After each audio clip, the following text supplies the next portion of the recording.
Yes, you are, Jesus. I am free and alive, 'cause you live in me. I will shout unto you, my King. You're my Jesus. In you I live. You're my righteousness, my deliverer. I am free and alive, 'cause you live in me. Lord, I will shout my praise unto you, my King. You're my Jesus, in you I live. You're my Jesus, in you I live. You're my Jesus. You're my Jesus, in you I live. Because Jesus you live, we live as well. We're just gonna abandon ourselves, amen, church. Jesus, you're so good. We thank you for your love. Oh, we worship you, Lord.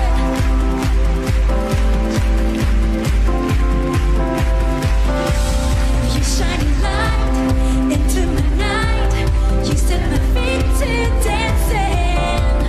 Faith is rising as I look upon your grace. We sing Jesus.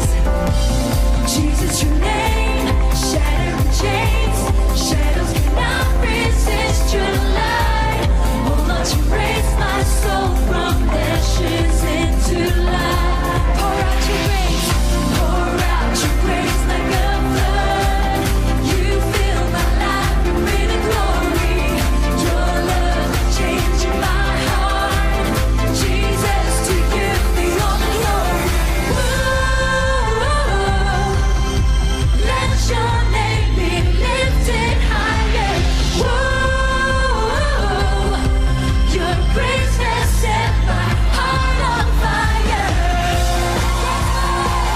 To praise your love, how we worship your love. Come and set us ablaze. Set me ablaze with passion and praise. Jesus, you destined me to reign. Your power alive in me has overcome the grave. Pour out your grace like a flood. You fill my life with greater glory. Your love changing my heart. Jesus, to you be all the glory. We lift up your name. Let your name be lifted higher. Your grace has set my heart on fire. Let your name be lifted higher. Your grace has set heart. Your grace upon us. Pour out your grace like a flood. You fill my life with greater glory. Your love changes my heart. Jesus, to you be all the glory. To you, Jesus.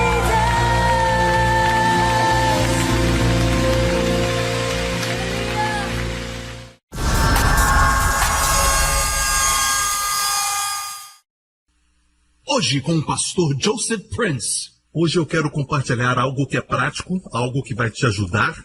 E vamos ter doutrina, lógico, mas é algo prático, porque eu quero mostrar algo que provavelmente vai descobrir os segredos de muitos corações, ok? Se você é um daqueles que tem muitas fantasias ou sonha sobre sua vida e o que você pensa que deveria ser comparado com o que é agora, você é um daqueles que sonha sobre a sua vida e como gostaria que fosse, essa mensagem é para você, ok? Imagine, por um momento, se pudesse ter qualquer coisa ou qualquer pessoa que quisesse. E vamos esquecer se é certo ou errado. Vamos fazer isso, ok? Só estou perguntando, ok? Se você já sentou e imaginou Ok? Se eu pudesse ter tudo o que eu quisesse. Já fez isso? E se você sente que ter tudo aquilo que você quer na sua vida vai te trazer alegria, então essa mensagem é para você. Ok? E eu creio que todos que estão aqui hoje estão aqui por um propósito divino. Porque Deus quer que você ouça essa mensagem. Certo? Então vamos para Colossenses capítulo 1 e eu quero compartilhar algo que eu creio que é vital para o nosso entendimento. Vai te dar os segredos do universo de uma forma resumida e de uma maneira muito rápida vai te dar os segredos do universo de Deus e por que esse universo foi criado, quem criou esse universo e como esse universo tem um ritmo especial e como podemos fluir nesse ritmo. Tudo na vida tem um ritmo. Tudo nessa vida tem um certo ritmo que traz paz, que traz harmonia e também traz bênçãos. E a Bíblia chama isso de ritmo da graça, certo? Em uma nova tradução, nos dá uma figura muito bonita do ritmo da graça, mencionado no Evangelho de Mateus. Bem, queremos estar em sintonia com o ritmo da graça. Está pronto? Colossenses capítulo 1. Jesus é a imagem do Deus invisível, o primogênito de toda a criação. Então, se você quer ver como Deus é, olha para Jesus. Amém? A Bíblia diz que ele saiu curando a todos. Isso quer dizer que o desejo de Deus para você é que você esteja saudável? Ele quer você com saúde. Ele quer você forte. Ele quer você cheio de energia, cheio de entusiasmo. Amém? Glória a Deus. Ele quer que a sua vida seja cheia de vida. Amém? Então Jesus é a imagem do Deus invisível. As pessoas me perguntam, como você sabe que Deus quer isso para mim? Muito simples. Quando Jesus andou na terra, ele saiu curando todos. Ele andou prosperando as pessoas. Ele saiu levantando as pessoas. Ele nunca desencorajou ninguém. Ele não tirou nada de ninguém. Amém? Ele nunca fez isso. De fato, ele desafiou uma pessoa a dar tudo o que tinha, mas ele queria prepará-la para abençoá-la ainda mais. Então ele pegou os pães e os peixes do garoto para devolver 12 cestos cheios depois que a multidão foi alimentada. Então Jesus sempre esteve no negócio de abençoar. E hoje mesmo, agora mesmo, ele quer te abençoar. Ele quer encher a sua vida com saúde, plenitude, prosperidade, paz no coração. Então o fato é esse. Quando você quer saber qual é a vontade de Deus, olhe para Jesus. Ele é a imagem do Deus invisível, primogênito de toda a criação, pois nele foram criadas todas as coisas. Por Jesus todas as coisas foram criadas. Você sabia que tudo em você, seu corpo, toda célula do seu corpo, foi criada por Jesus? Você diz bem, pastor Prince, você sabe, o homem e a mulher, eles se unem em casamento e o bebê é formado. Mas Deus faz o bebê. Durante os 9 meses no ventre, sua parte é fácil. Sua parte foi só amor. Amém? A parte de Deus é criar. Amém? Então, quem criou o bebê? Todas as coisas foram criadas por Cristo. Por ele, todas as coisas foram criadas, tudo no universo, que estão nos céus e na terra, as visíveis e as invisíveis, sejam tronos ou soberanias, poderes ou autoridades. Olha isso, todas as coisas foram criadas por ele e para ele. Então, nada gira em torno de você ou de mim. Tudo no universo não gira em torno de nós, e sim em torno de Jesus. Amém? E quando você descobre isso, é uma bênção, porque você vai ser capaz de trazer sua vida em sintonia com os planos e propósitos de Deus para sua vida. Amém? Sabe, é como um, vamos dizer, velejador profissional, com seu barco de vela e tudo mais, que vai competir num campeonato, e ele vai fazer o seu melhor para descobrir durante o campeonato para onde o vento está soprando, certo? E vai checar a correnteza. Por quê? Porque os barcos à vela não são movidos a motor, certo? São movidos à vela. Então eles precisam velejar com o vento. Eles vão de acordo com a direção do vento. E o que acontece é quando você flui com o vento, você não faz esforço nenhum, só desfruta. Amém? Aleluia! Certo? Você pode tirar fotos, faz sem esforço e sem suar. Não há nenhum tipo de esforço de ranger de dentes, fazendo forças, ao contrário daqueles que estão indo contra o vento, contra o fluir da correnteza, fazem força o tempo todo. Há muito suor, há muito esforço. E no final, na maioria das vezes, acabam perdendo, porque estão indo contra o fluir. Quando você descobre que Cristo criou todas as coisas, e tudo foi criado para Ele, Você é capaz de fluir com a direção de Deus. Sua profissão é para Ele. O dinheiro que vem em suas mãos é para Ele. Amém? E se você aprende a fluir com o plano de Deus, Deus vai fazer com que as coisas fluam na sua vida, porque tudo em você é para Ele. Seu casamento é para Ele. E sem Ele, certo? O casamento desintegra. Amém? Se torna frustrante, se torna focado um no outro. Quando precisamos de uma terceira pessoa no casamento, seu nome é Jesus. E Ele é uma cola forte em todo casamento. Amém? Então aqui encontramos essa linda expressão, tudo é para Ele. Eu gosto da tradução Weymouth, dessa última parte, para Ele. A tradução Weymouth, por Ele, o universo é uma completa harmonia. Por Jesus, o universo é uma harmonia completa. Ou seja, se você aprende a se alinhar e fazer com que tudo o que você faz esteja alinhado com Jesus para a sua glória. Amém? Não para si mesmo, não para a sua glória. Então, o seu universo se torna harmonia completa. O que é maravilhoso sobre Jesus é isso. Ele está apaixonado por você. Por isso, toda a bênção que ele recebe do Pai, ele divide com você. Somos co-herdeiros com Jesus, é o que a Bíblia diz. E às vezes interpretamos mal essa ideia, somos tão abençoados que começamos a pensar, sabe, Deus criou o universo inteiro para mim, tudo que Deus criou é para mim, todos os benefícios para mim, não, é para Jesus. Deus fez para o seu filho. Amém? De fato, Deus criou através do seu filho, a palavra Logos. Amém? E para o seu filho.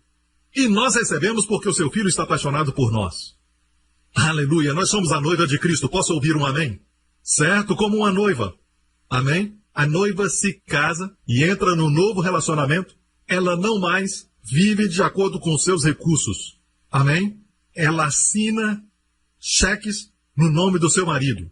Amém? E nada pode pará-la em nome de Jesus. Amém? Glória a Deus, tudo depende de quão rico o marido é. Se ela é pobre, ela casa com um príncipe. Amém? Seu status muda completamente. E meu amigo, nós casamos com o Rei do Universo, que criou todas as coisas. E para Ele tudo foi criado. Então, a Bíblia diz em Colossenses 1, todas as coisas foram criadas por Ele e para Ele. E no que se trata de sua bondade, certo? É incomparável. Não há coração tão bom quanto o dele. No que se trata de sua beleza, não tem ninguém igual. No que se trata de sua misericórdia, dura para sempre. No tocante ao seu amor, nunca morre. Ele morreu por amor a nós, mas está vivo para nos amar eternamente.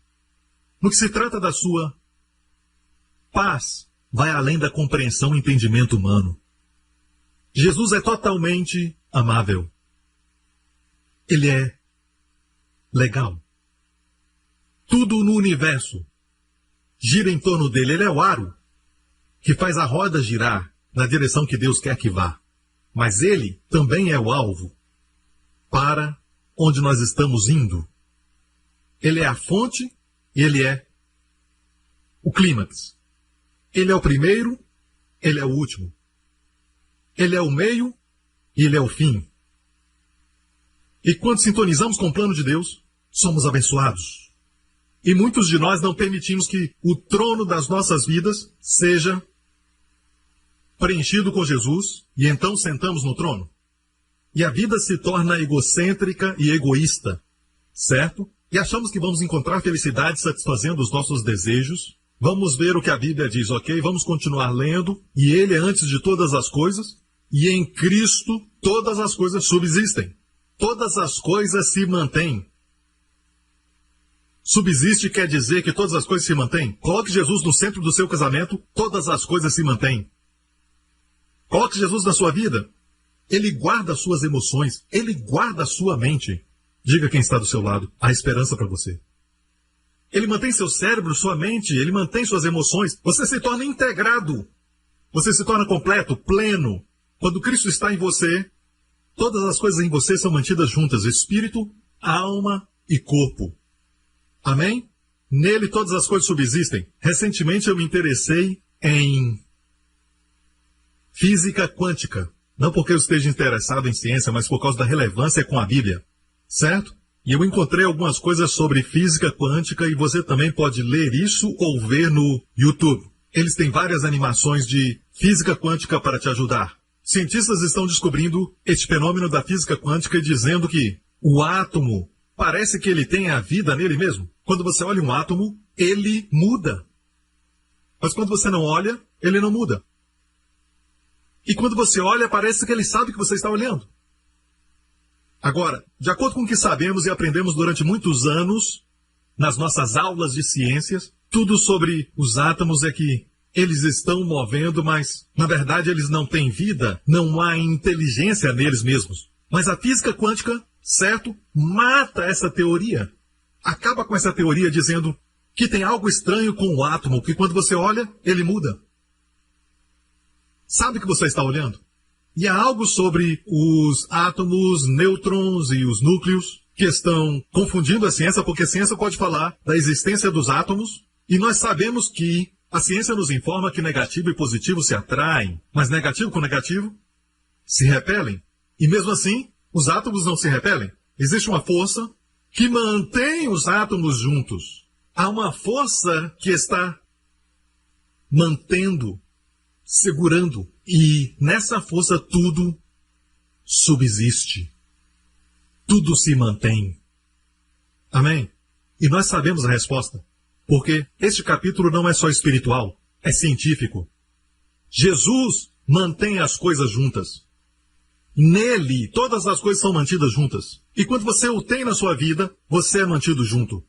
Amém? Sua mente é mantida. Alguns se sentem como se estivessem perdendo tudo, ficando loucos. Porque Cristo não é o centro das suas vidas. Amém? No versículo 18 diz, ele é o cabeça do corpo, da igreja, é o princípio e o primogênito dentre os mortos. Para que em tudo tenha a preeminência. Em tudo. Hoje nós não usamos a palavra preeminência na nossa conversa do dia a dia, então deixa eu mostrar uma nova tradução. Ele é o primeiro em tudo. Ele é o primeiro em todas as coisas. No seu namoro, deve ser o primeiro. Em todos os relacionamentos, deve ser o primeiro. Quando você acorda de manhã, o seu primeiro pensamento deve ser ele. E o quanto ele te ama. Amém? Sua vida não é um acidente. Certo? O seu futuro não é um ermo. Seu futuro não é um acidente prestes a acontecer. Seu futuro está preparado. Seu futuro é em Cristo. E quando você coloca o seu futuro nas mãos daquele que sabe de tudo e te ama perfeitamente, você é abençoado. Posso ouvir um amém? Certo? Então, eu quero começar falando sobre Colossenses 1 e depois vou mostrar um homem que realiza todos os seus sonhos. Certo? Estou falando para as pessoas aqui que são reais, certo? Agora escute, você já, em algum momento da sua vida, sonhou sobre morar na casa dos seus sonhos, no lugar que você deseja, em Singapura, ou em algum lugar do mundo, dirigir o carro que você quer, casar-se com a pessoa que você escolhe, ou qualquer um na rua, ou numa revista. Se fosse possível, você já sonhou sobre ter tudo o que você deseja? Certo? Ok, muitos homens estão olhando para frente porque as mulheres estão do lado deles e eu entendo, mas eu estou dizendo, você já teve esse sonho? Já teve? Por um momento esqueça o que é certo e errado, só pense se você já sonhou sobre isso. E o porquê você está sonhando com isso? Por quê? Porque você crê que sua vida é infeliz agora, ou então você está frustrado porque você não casou com a pessoa que você queria, você não tem a casa que você tanto sonhou com ela, você não tem o carro que você sempre quis, ou quem sabe, você não conseguiu a promoção no seu trabalho, e você acha que se você tiver a realização dos seus sonhos, você vai ser feliz. Deus, que nos ama tanto, não quer que passemos pelo processo, envelheçamos e encontremos a vida verdadeira no final? Um pouco tarde. Mas Deus quer que você desfrute da vida abundante agora mesmo. Então Deus colocou na Bíblia, nas Sagradas Escrituras, a história de um homem que podia ter tudo ou qualquer pessoa que ele quisesse. E esse homem foi Salomão. Salomão, um jovem de 20 anos, filho de Davi, ele teve um sonho uma noite, ele tinha 20 anos de idade. E Deus apareceu para ele e disse, peça o que você quiser. Ele pediu por sabedoria e isso agradou tanto a Deus, porque ele pediu por sabedoria dizendo, eu não sei entrar, não sei sair, eu não sei liderar o teu povo de Israel, sou como uma criança, mesmo tendo 20 anos. Ele pediu sabedoria e Deus disse, sabedoria é dada a ti. E também riqueza e honra, como nenhum rei antes de ti. Uau! Ele se tornou tão rico e tão sábio. E Deus o abençoou, não foi o diabo, a Bíblia diz, Deus o abençoou. Amém? Ele teve tanta sabedoria, riqueza e honra, que no começo do século XX, um grupo de arquitetos se uniu à Sociedade de Arquitetos de Illinois para estudar a riqueza de Salomão, certo? Baseado nos tempos presentes. Isso aconteceu no começo do século XX. E descobriram naquela época que sua riqueza valia mais ou menos 87 bilhões de dólares. Agora, se fosse hoje, calculando e baseado em inflações e tudo mais, valeria mais de 200 bilhões de dólares. Quer dizer o quê? Que até hoje, Salomão ainda é o homem mais rico de todo o tempo. Eu posso dizer isso, certo? Salomão escreveu o livro de Provérbios, cheio da sabedoria de Deus, contém 31 capítulos, que quer dizer que você deve ler um capítulo por dia, e vai haver sabedoria ali para te ajudar durante o dia. E ele escreveu um livro chamado Cantares de Salomão, e ele estava tão cheio de amor pela sua amada, que ele escreveu uma canção sobre Jesus e sua amada, o Cântico dos Cânticos.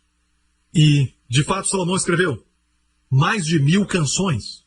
E ele escreveu uma canção que Deus chama de Cântico dos Cânticos e colocou nas Escrituras. Certo? Ele escreveu o livro de Eclesiastes, que foi escrito depois que a sua sabedoria se corrompeu. Certo? Ele adorou ídolos por causa das suas esposas. E quando sua sabedoria se corrompeu, ele escreveu o livro de Eclesiastes, que tem a sabedoria de Deus, mas descreve a sabedoria do homem de uma maneira que todos nós possamos entender e aprender. Ele tinha tudo o que queria. Salomão tinha 700 mulheres. E 300 porcubinas, quer dizer, concubinas. E ele escreveu o livro de Eclesiastes quando as suas mulheres desviaram seu coração de Deus e ele adorou ídolos. E, de repente, ele chegou à conclusão e começou a enxergar as coisas claramente. E ele tinha tudo o que desejava. E ele escreveu um livro que começa com vaidade de vaidades. Como escreveu um livro, Cântico dos Cânticos, no auge do seu relacionamento com Deus. Começa o livro dizendo vaidade de vaidades, vazio do vazio. O livro de Eclesiastes. O livro de Eclesiastes é muito interessante. Muitos não leem, acham deprimente. Mas na verdade é cheio da sabedoria de Deus, mostrando a sabedoria do homem e a sua futilidade. Certo? Quando você estuda a Bíblia, todo o livro da Bíblia, o segredo, a chave para o livro, é encontrada nos primeiros versos do livro. Por exemplo, o primeiro livro da Bíblia é Gênesis, e no capítulo 1, verso 1, no princípio. Ou seja, Deus colocou a chave da casa dos livros da Bíblia na porta. Você encontra na porta, embaixo do tapete ou no vaso de flores. Está perto da porta, ou seja, o começo de cada livro, leia. Os primeiros versos você vai encontrar a chave. Como Gênesis, de que esse livro trata? Fala de começos. No princípio, o começo do pecado do homem, da queda do homem, da enfermidade, do envelhecimento, da morte, da resposta, da profecia, do Messias. E o começo da nação de Israel e de todas as nações do mundo.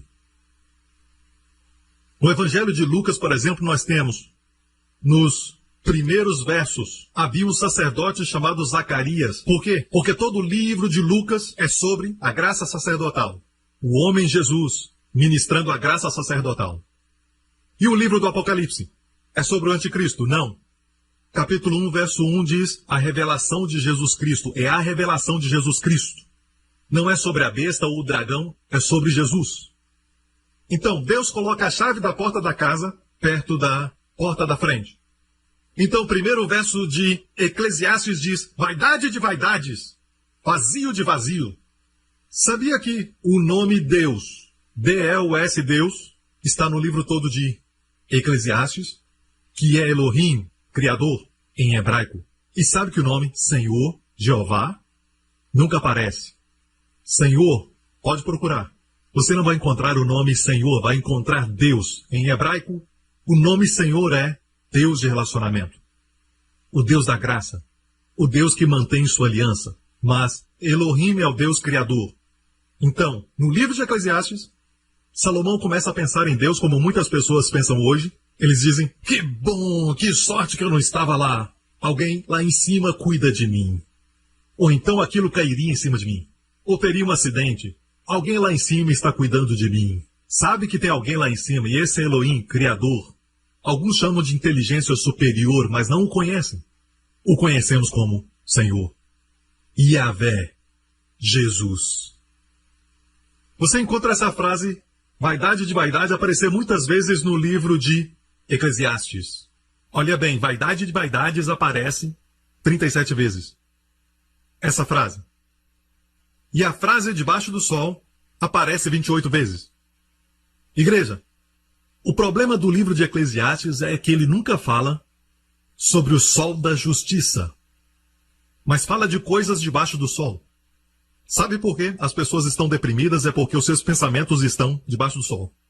Algumas pessoas dizem, pastor, eu acho que as pessoas não deviam estar tão com suas mentes voltadas para o céu porque não são bons para a terra. O problema é que ninguém pensa no céu. Por isso não há bem na terra. Você precisa pensar no céu para ver o bem na terra. Você precisa ser são, pacífico, imperturbável, tranquilo, para ajudar pessoas que estão frustradas, deprimidas, com pavio curto. Como pode alguém que não tem paz ajudar aquele que não tem paz? Você precisa pensar no céu, precisa pensar acima do sol. Porque tem uma vida boa acima do sol. Posso ouvir um amém? Então, debaixo do sol aparece, por isso que ele estava deprimido. Pensava debaixo do sol. Sobre a terra aparece 7 vezes e debaixo do céu aparece 3 vezes e a terra e coisas da terra aparecem 40 vezes. Este é o livro de Eclesiastes, ok? Vamos examiná-lo. O que Salomão disse? Você já sonhou ou desejou que os seus sonhos fossem realizados? Ter tudo o que você quer? Olhemos este homem. Salomão. Disse eu no meu coração, ora vem, eu te provarei com alegria, portanto goza o prazer, mas eis que também isso era vaidade. Ao riso disse, está doido, e da alegria de que serve esta. Nós vamos ler tudo o que Salomão buscou, que também é o seu sonho, certo? E o fato é este, que essas coisas, elas são bênçãos de Deus. Riso é bênção de Deus. Todas as coisas da vida que nós vamos ler neste livro são bênçãos. Vai ler sobre música, por exemplo, é bênção de Deus. Bênçãos de Deus nessa terra para desfrutarmos. Mas essas coisas sem Cristo, até mesmo o sorriso sem Cristo, é vazio. É vazio de vazio. Se você vive uma vida com muito dinheiro, mas não tem absolutamente nada a fazer, nenhum propósito na vida, nenhum destino, é vazio. É muito vazio. E estamos prestes a ler algo muito interessante. Por favor, lembre-se. Essas coisas não são completamente erradas. Exceto, é lógico, 700 mulheres. Certo? Mas no seu casamento, Deus pode melhorar mais que 700 vezes. Ok? Deus é um Deus que quer manter as coisas juntas, melhorar tudo e te dar uma vida muito mais abundante. Então, olhemos aqui, próximo verso. Busquei no meu coração, e eu quero que você sublinhe toda a palavra eu. Este é o maior problema nas nossas vidas hoje. Eu, meu, eu mesmo, é tudo eu. É como quem está sob a lei. O bem que eu quero fazer eu não faço, mas o mal que eu não quero fazer, esse eu faço. Quando você está sob a lei, você pensa só em si mesmo. Estava cheio de si mesmo, busquei no meu coração como estimular com vinho a minha carne, regendo o meu coração com sabedoria. Alguns pensam, eu só quero desfrutar das coisas boas da vida. Vinho aqui representa luxo. Se eu pudesse ter as coisas boas, as melhores marcas que existem, Louis Vuitton e também os maravilhosos vinhos finos, sabe? E regendo com sabedoria, me guardando. Posso beber vinho e ainda agir com sabedoria. É o que eu vou fazer. Tem alguns que ainda creem que podem beber socialmente, mas outros não podem.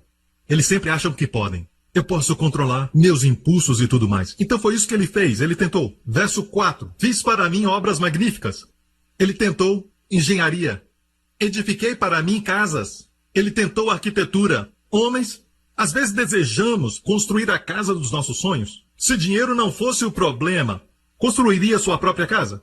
seu escritório, sua academia, você faria?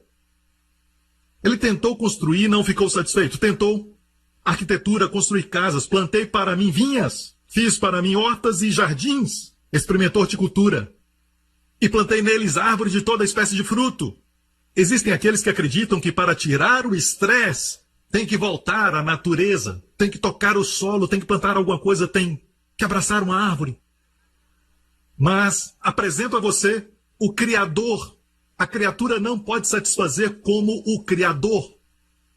Seu coração não foi criado para coisas menores. Você é o maior de todas as coisas criadas. Deus te fez maior, de acordo com o livro dos Começos, Gênesis. Como ficar satisfeito com algo menor? Próximo verso.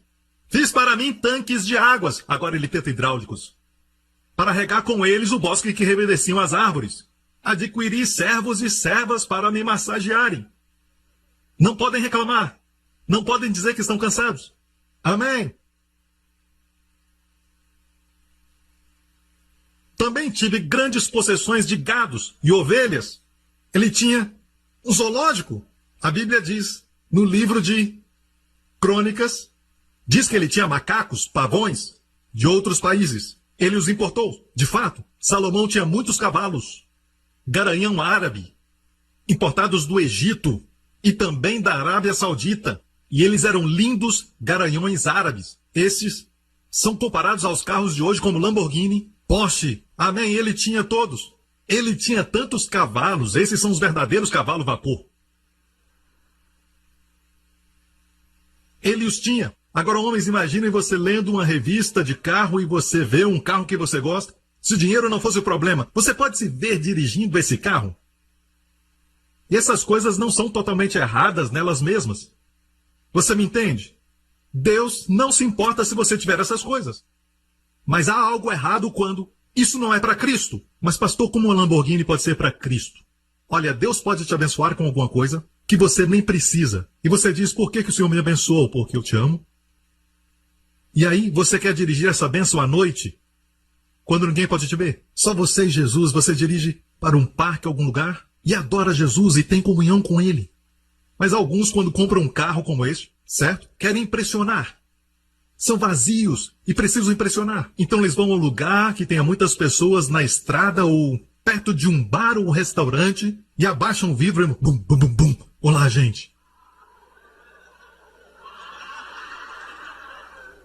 Eles precisam disso. Então, é sobre isso que eu estou falando. Eu estou falando do verdadeiro vazio que tem dentro. Eu não estou falando dessas coisas. Porque Deus não tem problema com você ter um carro. Para ele são 4 rodas e um pedaço de lata.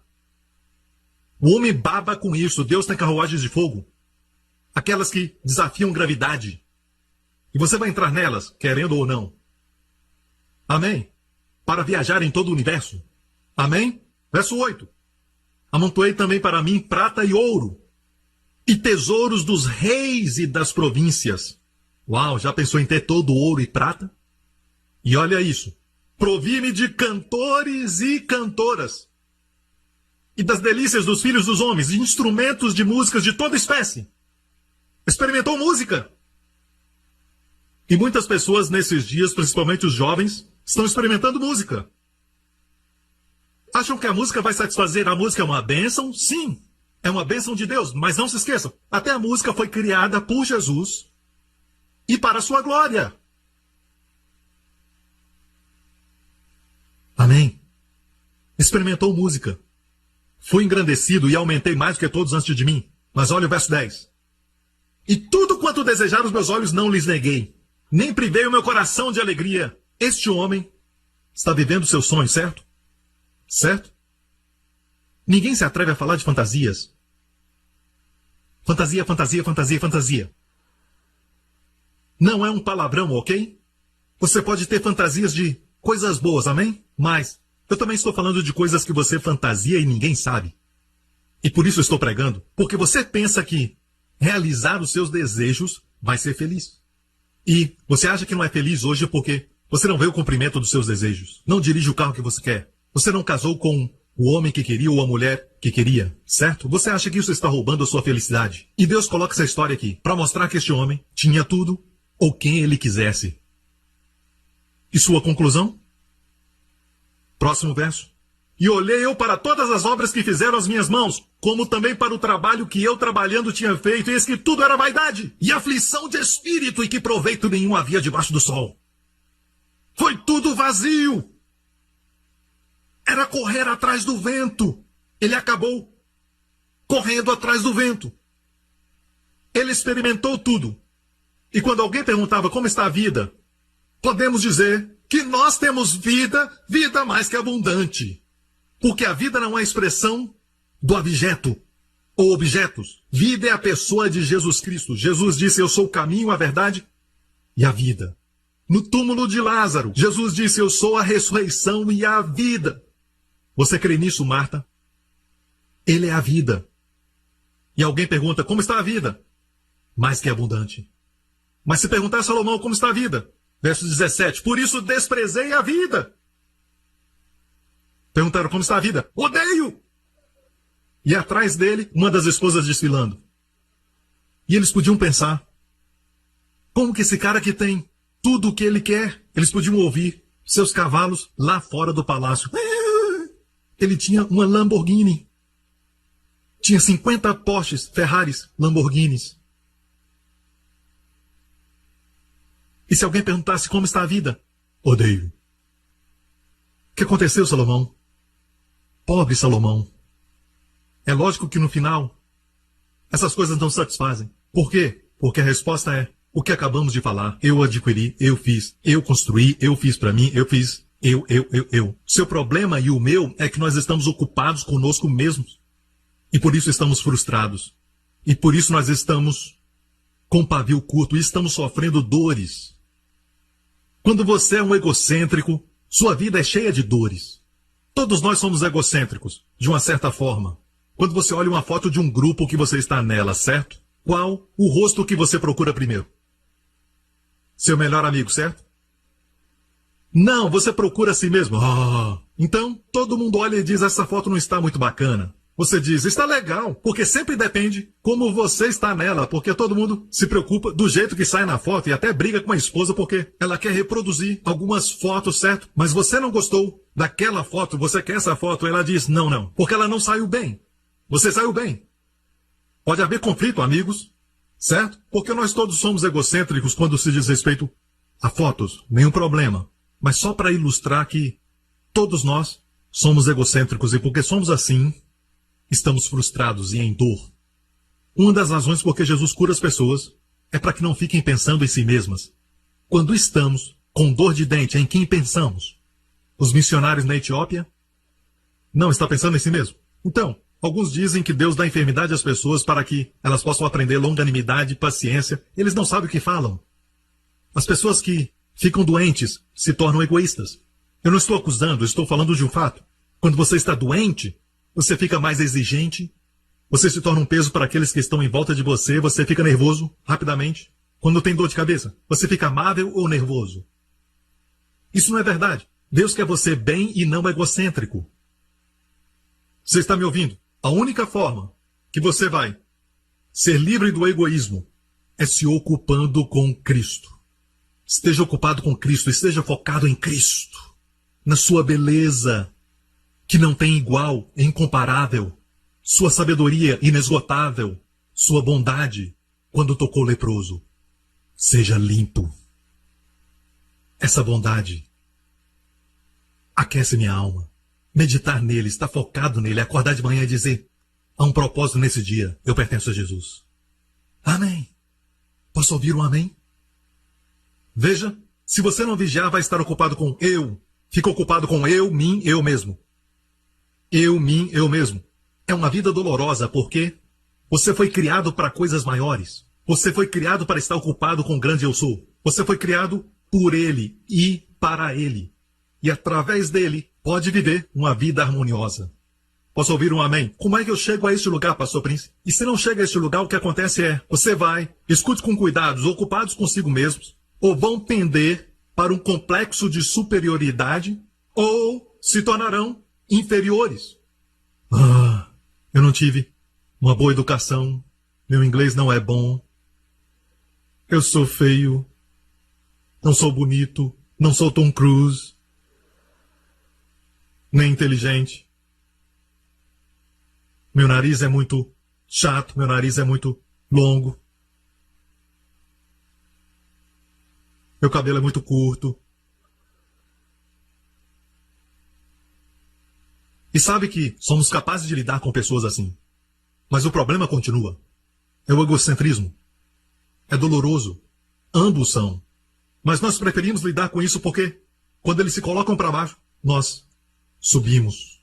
É fácil para lidar com isso, mas o outro não é fácil porque somos rebaixados. Mas ambos são egocêntricos, e ambos são mortais, e a mesma moeda, lados diferentes. Mesma árvore. Conhecimento do bem e do mal é a mesma árvore. O mesmo problema. Qual é a resposta? A resposta é ter Cristo como centro.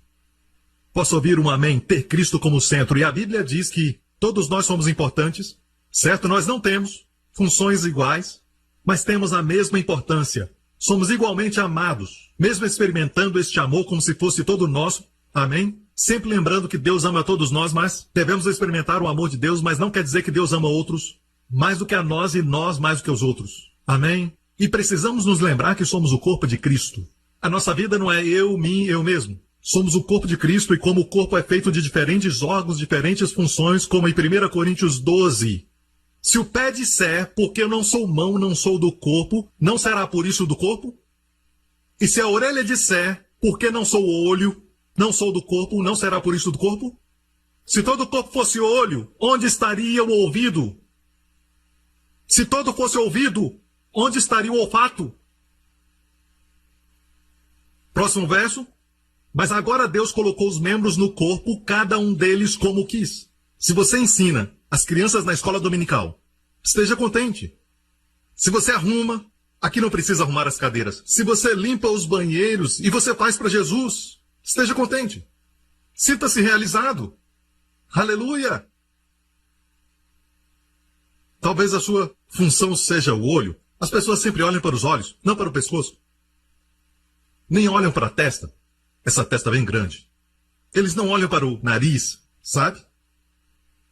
As pessoas olham para os olhos sempre, eles recebem atenção, mas o corpo não é só sobre os olhos, é também sobre o ouvido. Os olhos não podem dizer, não preciso de vocês. Os olhos sozinhos não são o corpo. O rapaz namora a menina, sai com ela e olha para ela, geralmente olha nos olhos. Ele vai dizer algo como, meu Deus, você tem olhos lindos. O que está acontecendo comigo? Estou olhando para a Sumark.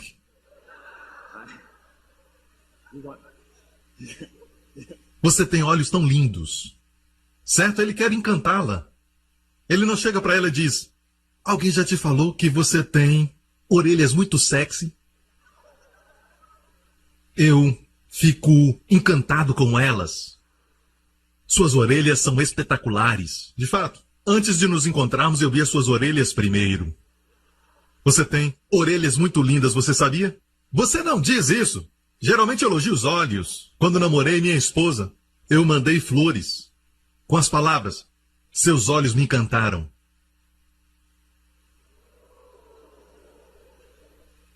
Funcionou, viu? Ela não pôde resistir. Eu nunca disse. Suas orelhas me atraíram a ti, certo? Mas deixa eu falar isso, sem suas orelhas, certo? Eu teria um grande problema. Olharia para ela. Você tem olhos lindos. Hã? Eu disse, seus olhos são muito lindos. Como é que é? Sabe? Não ia funcionar. De jeito nenhum. Os ouvidos são igualmente importantes. Posso ouvir um amém? Todos nós temos funções diferentes, mas somos igualmente importantes. Certo? Verso 21. E o olho não pode dizer à mão, não tenho necessidade de ti. Nem ainda a cabeça aos pés. Se a cabeça disser aos pés, eu não preciso de vocês, eles vão dizer, você não vai a lugar nenhum.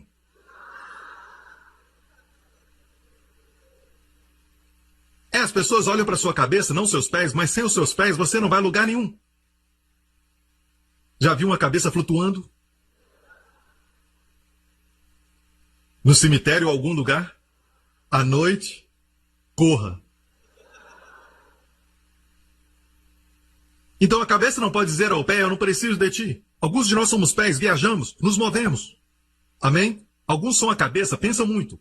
Inteligentes, como o pastor Mark. Ele está sempre pensando, analisando, deduzindo.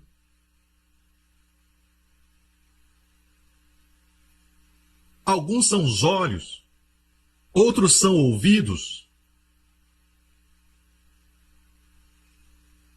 Veja, quando a cabeça diz aos pés, não preciso de vocês, é complexo de superioridade. Certo? Então, o olho não pode dizer à mão, eu não preciso de ti, é complexo de superioridade. Certo? Se os ouvidos disserem, não somos os olhos, quer dizer que eles não são parte do corpo? É complexo de inferioridade. Alguém que tem a função de ouvidos, mas diz, bem, eu não tenho a função de olhos, então não é parte do corpo? Amém? Agora, a Bíblia diz, antes os membros do corpo que parecem ser os mais fracos são necessários. Os que parecem ser fracos são necessários. E os que reputamos serem menos honrosos no corpo, a esses honramos muito mais. E aos que em nós são menos decorosos, damos muito mais honra. Mas Deus assim formou o corpo, dando muito mais honra ao que tinha falta dela. O próximo verso diz, tem os membros igual cuidado uns dos outros. Então Deus dá muito mais honra às partes que não aparecem. Deixe-me explicar. Você sai com a namorada e olha nos olhos dela. Você não diz para ela, olhando nos seus olhos, vejo que tem um lindo fígado. Você sabia que tem um lindo fígado? Você não diz isso para uma garota, certo? Você fala dos seus olhos. Mas você sabe que você pode olhar nos olhos. Meu Deus! Seus olhos estão amarelos. Tem algo errado com seu fígado. Certo? E isso é verdade, não é? Não é verdade? A garota não terá olhos lindos e brilhantes se o fígado estiver ruim. Mas ninguém diz, você tem um bom fígado. Uma coisa que eu amo em você é seu fígado. Você nunca diz isso. Quando nós nos casarmos, vamos dar o nome do nosso filho, Fígaro.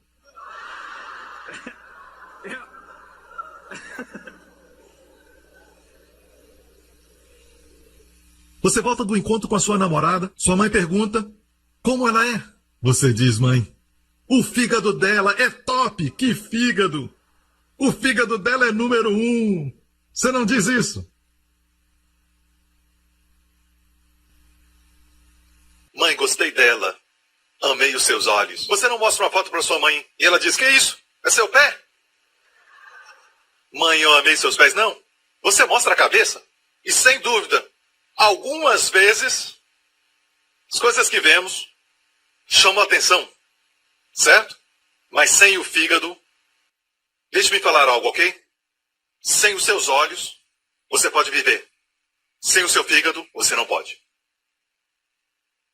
Então Deus dá muito mais honra àqueles membros que estão escondidos, não se veem.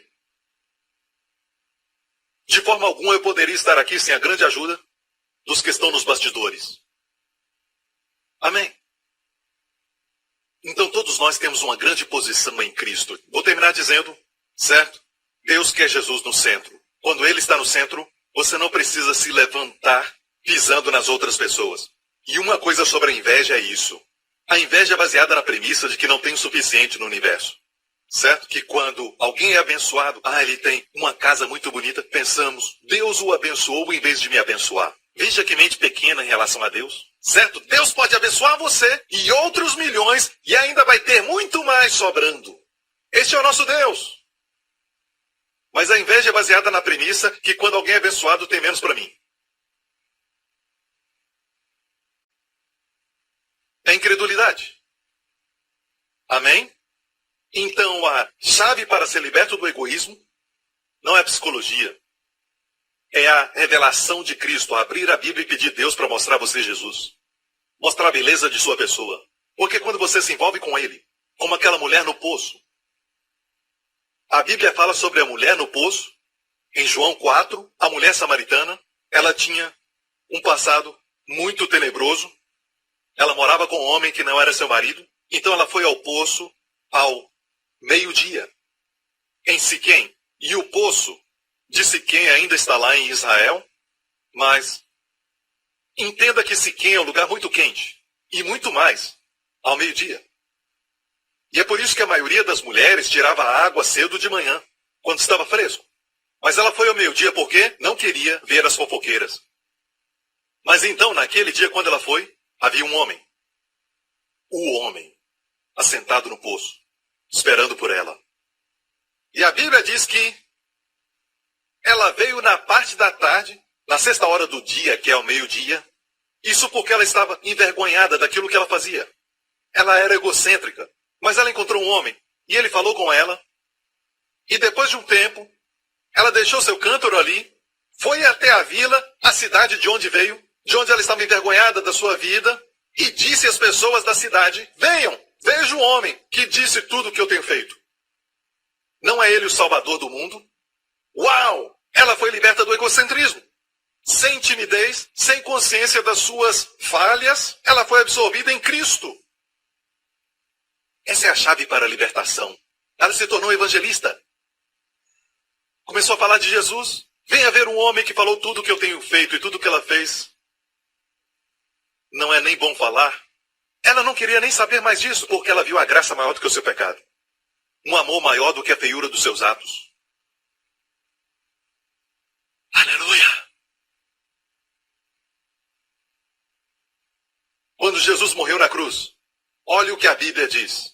Tudo a propósito, onde o crucificaram e com ele outros dois, um de cada lado, e Jesus no meio. Jesus diga, Jesus no meio.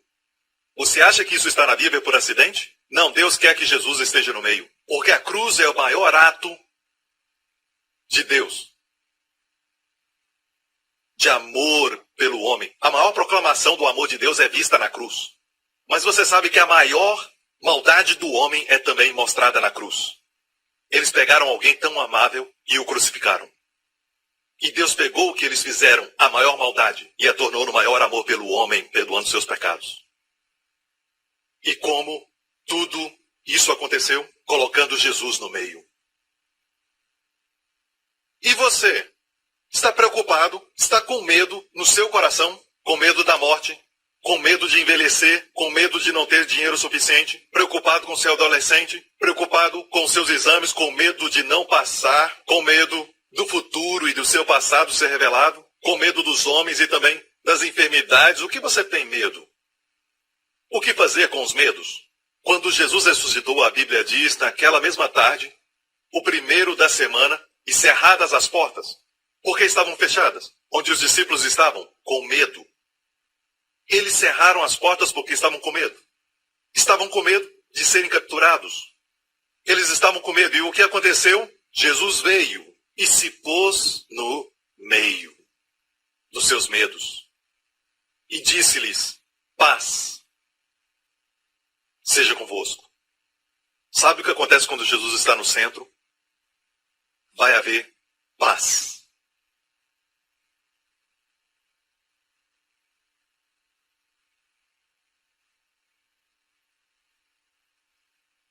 Você tem que parar de tentar ser quem você não é e descanse em Cristo, em quem você é em Cristo.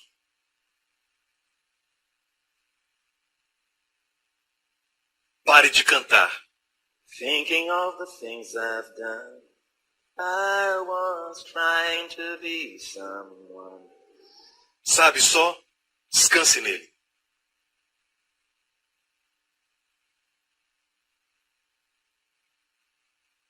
Livro do Apocalipse. E olhei, e eis, João disse, estava no meio do trono e dos 4 animais viventes, que são as 4 faces de Jesus, e entre os anciãos, o que ele quer dizer? E no meio do trono, e entre os anciãos, um cordeiro, Jesus Cristo. No meio do trono quer dizer sua divindade.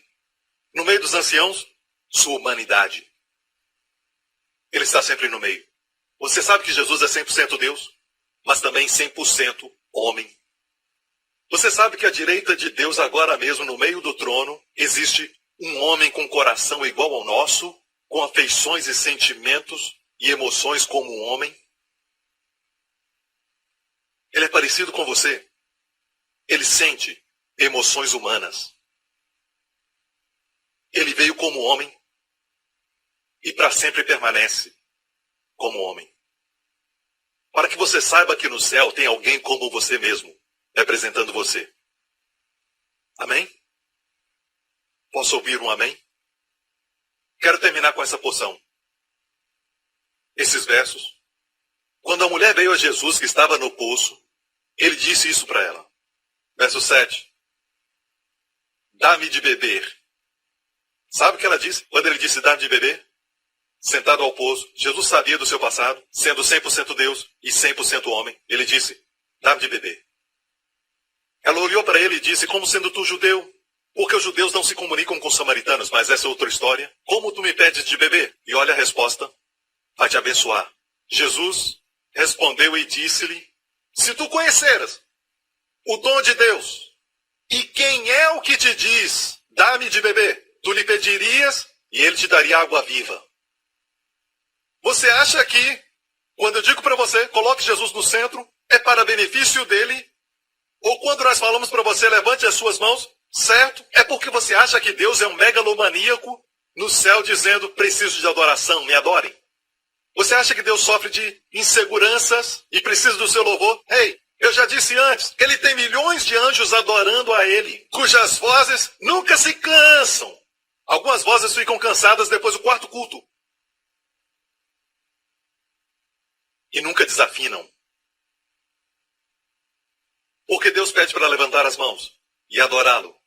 Porque ele sabe que tudo em você foi criado para ele. E isso vai provocar um mundo de diferença em você. Quando você adora. Amém. Amém? Ele disse, dá-me de beber. Será que ele estava com sede? Aquele que multiplicou os pães e peixes? Aquele que transformou água em vinho? Você acha que ele estava com sede? Precisava de água? Ele disse, se tu conheceras o dom de Deus, e quem é o que te diz, dá-me de beber, tu lhe pedirias, e ele te daria água viva.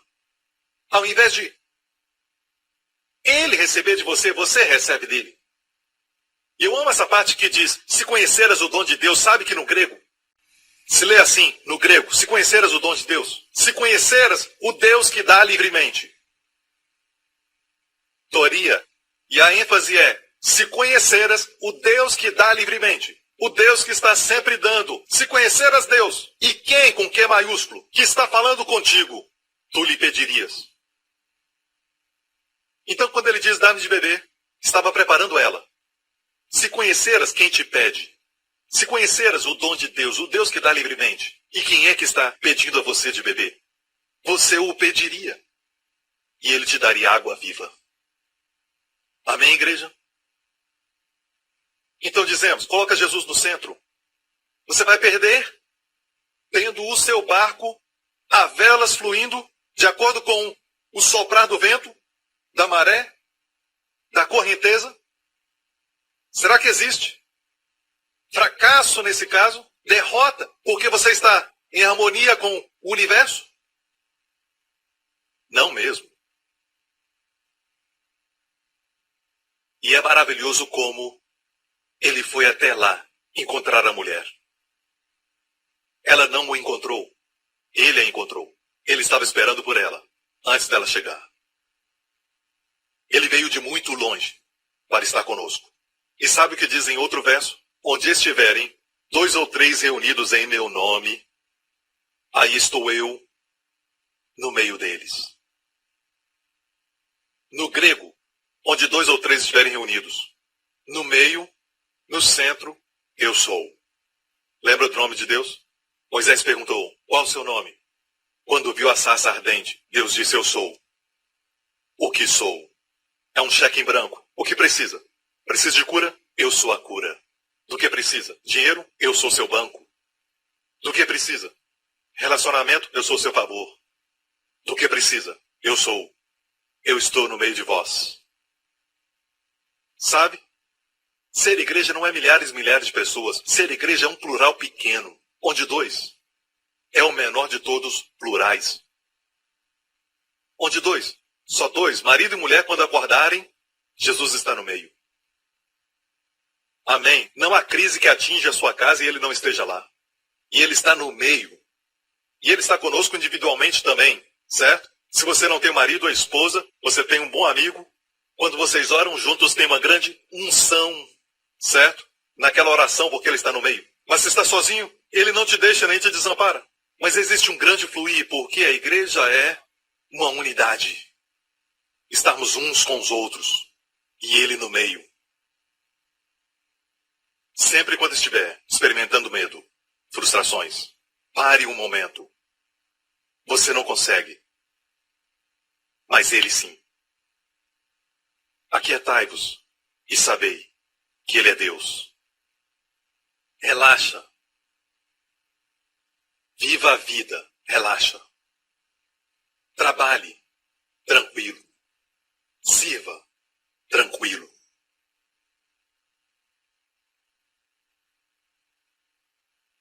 Você pode até ganhar o US Open se você jogar tranquilo.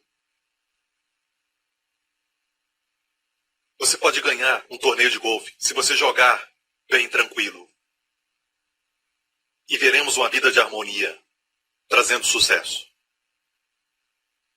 Quando Cristo for o centro, e quando Ele está no meio, existe paz. Amém? Curvem suas cabeças, fechem os seus olhos neste lugar e também no outro auditório. Você foi abençoado? Você recebeu? Agora eu quero tomar um tempo para falar aos crentes, os cristãos, certo? Os filhos de Deus. Eu quero dizer agora que porque você declara que é cristão não quer dizer que Jesus está no centro. Só porque você está num casamento cristão não quer dizer que Ele está no centro. Só porque você tem dinheiro não quer dizer que Ele é Senhor das suas finanças, onde Ele faz milagres. Mas, em tudo, Ele quer ter a preeminência. Para que Ele seja primeiro em tudo, para o nosso benefício, mesmo sendo para a sua glória. Ele quer fazer isso porque Ele nos ama. Ele quer ser primeiro, não porque Ele é um megalomaníaco, mas porque Ele te ama. Ele te ama. Ele ama muito você.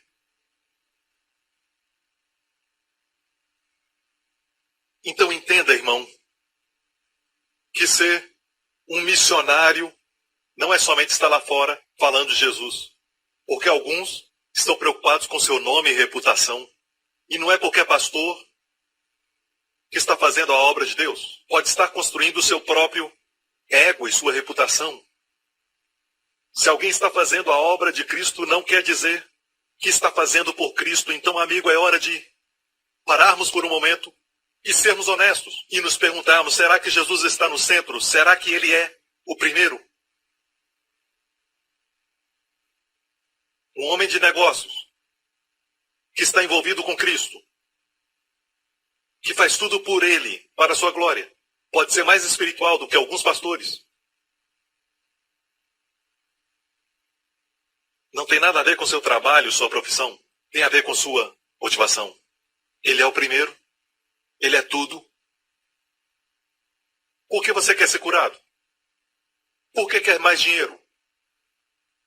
Para que ter mais influência? É para eu e mim mesmo? Ou é para Ele? Para influenciar mais pessoas para Ele? Ter mais dinheiro para ser uma bênção? E Deus vai trazer mais dinheiro para você, se Ele sabe que dinheiro pode fluir através de você. É para Ele. E agora, se você está aqui hoje, e você nunca confessou que Jesus Cristo, em quem tudo subsiste, por Ele tudo foi criado, e você não o confessou como Senhor e Salvador, a Bíblia nos diz que tudo foi criado por Ele. Para Ele criar, Ele só teve que falar. Mas para Ele salvar, teve que sangrar. E Jesus veio como homem para poder sangrar e derramar seu sangue precioso para lavar os nossos pecados. Já recebeu esse benefício? Já recebeu a purificação pelo sangue de Jesus? Você é salvo. Você sabe, sem sombra de dúvida, que você tem vida abundante. Se não, você pode orar comigo. fazer essa oração agora mesmo, juntamente comigo, de todo o coração. Mas não faça essa oração se não estiver pronto para uma transformação de vida. Se você não quer fluir com o vento, pelo Espírito de Deus. Essa oração é para quem quer levar a sério e quer colocar Jesus como centro. Que quer saber que os seus pecados são perdoados. Você está pronto? Então diga após mim: Pai Celestial, eu creio na sua bondade, sua grande bondade, que o Senhor derramou por mim. Obrigado por mandar seu Filho, Jesus Cristo, para morrer por mim, naquela cruz. Obrigado, seu sangue foi derramado, me limpando completamente de todo pecado, alvo como a neve. Obrigado, Jesus venceu a morte e ressuscitou dos mortos. Tu ressuscitaste para conquistar vitória sobre a morte na minha vida. Obrigado, Pai. Jesus Cristo é meu Senhor para sempre. Amém. Obrigado por sintonizar no programa de hoje. Esperamos que tenha sido uma bênção para a sua vida. Para mais informações sobre o programa da Igreja New Creation, acesse o site ncctv.org.sg. Lá você poderá se inscrever para receber um devocional diário do pastor Joseph Prince. Seja incentivado e fortalecido todos os dias e saiba o quanto Deus lhe ama através desses devocionais. Acreditamos que seu dízimo pertence à igreja que você frequenta e oramos para que você seja grandemente abençoado, altamente favorecido e profundamente amado. Obrigado por sintonizar no programa de hoje. Esperamos que tenha sido uma bênção para a sua vida. Para mais informações sobre o programa da Igreja New Creation, acesse o site ncctv.org.sg. Lá você poderá se inscrever para receber um devocional diário do pastor Joseph Prince. Seja incentivado e fortalecido todos os dias e saiba o quanto Deus lhe ama através desses devocionais. Acreditamos que o seu dízimo pertence à igreja que você frequenta e oramos para que você seja grandemente abençoado, altamente favorecido e profundamente amado.